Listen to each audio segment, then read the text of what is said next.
नमस्कार दोस्तों। जम्मू एंड कश्मीर की हरी भरी वादियाँ, साफ पानी और हवा इस प्रदेश को वाकई में स्वर्ग बना देती हैं। जम्मू एंड कश्मीर को भारत का स्विट्जरलैंड कहा जाता है, लेकिन पिछले कई सालों से कश्मीर की इन्हीं सुंदर वादियों में से बारूद की दुर्गंध आ रही है और इसका मेन रीज़न है आर्टिकल 370 और आर्टिकल 35A। आज के इस वीडियो में हम जानेंगे क्या है आर्टिकल 370 और आर्टिकल 370 को हटाए जाने के बाद जम्मू कश्मीर और लद्दाख में रहने वाले लोगों को इसका कुछ फ़ायदा हुआ भी है या नहीं। मैं हूं नीतीश और आप देख रहे हैं नीतीश नॉलेज यूट्यूब चैनल। तो चलिए शुरू करते हैं आज का ये इन्फॉर्मेटिव वीडियो। भारत 15 अगस्त 1947 को आज़ाद हो गया था और इसके साथ ही साथ जम्मू एंड कश्मीर रियासत भी आज़ाद हो गई थी।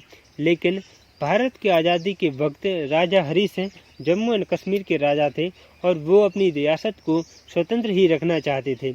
लेकिन 20 अक्टूबर 1947 को पाकिस्तानी सेना ने कश्मीर पर हमला करके कुछ हिस्से पर अपना कब्जा कर लिया।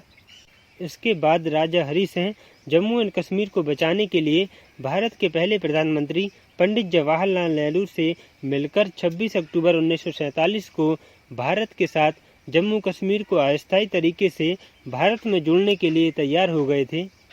लेकिन इसके पहले भारत और जम्मू कश्मीर के बीच एक समझौता हुआ, जिसमें जम्मू कश्मीर के राजा हरी सिंह ने रक्षा, विदेशी मामले और संचार को भारत के हवाले कर दिया और जिसके चलते हुए आर्टिकल 370 बनाया गया। आर्टिकल 370 के इस नए समझौते के तहत जम्मू कश्मीर भारत का एक हिस्सा तो रहेगा, लेकिन रक्षा, विदेशी मामले और संचार को छोड़कर जम्मू कश्मीर एक स्वतंत्र राज्य रहेगा। इस समझौते पर हस्ताक्षर होने के बाद भारत सरकार ने वादा किया कि जम्मू कश्मीर की स्टेट गवर्नमेंट अपना स्वयं का संविधान बना सकती है और इस कमिटमेंट के साथ आर्टिकल 370 को भारत के संविधान में शामिल कर लिया गया था और इन नियमों को 17 नवंबर 1952 से लागू किया जाने लगा। आर्टिकल 370 के चलते जम्मू कश्मीर की स्टेट गवर्नमेंट के पास कुछ स्पेशल पावर्स थीं। जैसे आर्टिकल 370 के चलते जम्मू कश्मीर का अपना अलग संविधान था और भारत का संविधान यहाँ लागू नहीं होता था। देश के दूसरे राज्यों के लोग जम्मू कश्मीर में ज़मीन नहीं खरीद सकते थे और जम्मू कश्मीर के लोगों को 2 नागरिकताएं प्राप्त थीं, एक तो जम्मू कश्मीर की और दूसरी भारत की।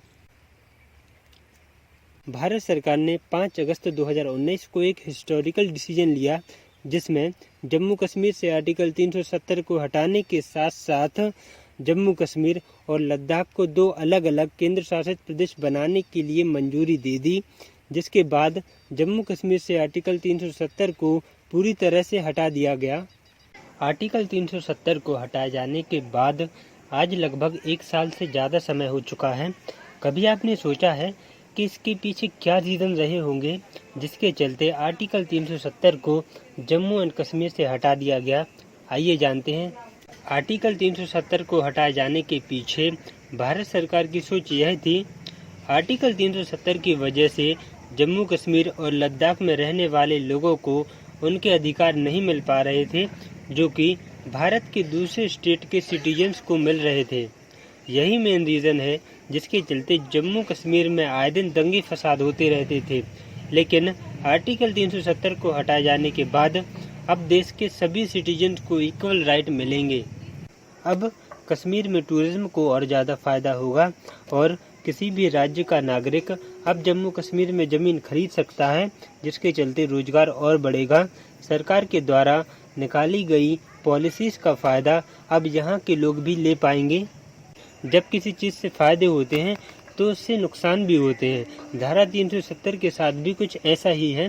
जम्मू कश्मीर की जनसंख्या अभी कुछ ज़्यादा नहीं है, लेकिन धारा 370 हटने के बाद यहाँ की जनसंख्या बढ़ेगी और इसकी वजह से जम्मू कश्मीर की सुंदरता पर फ़र्क पड़ेगा।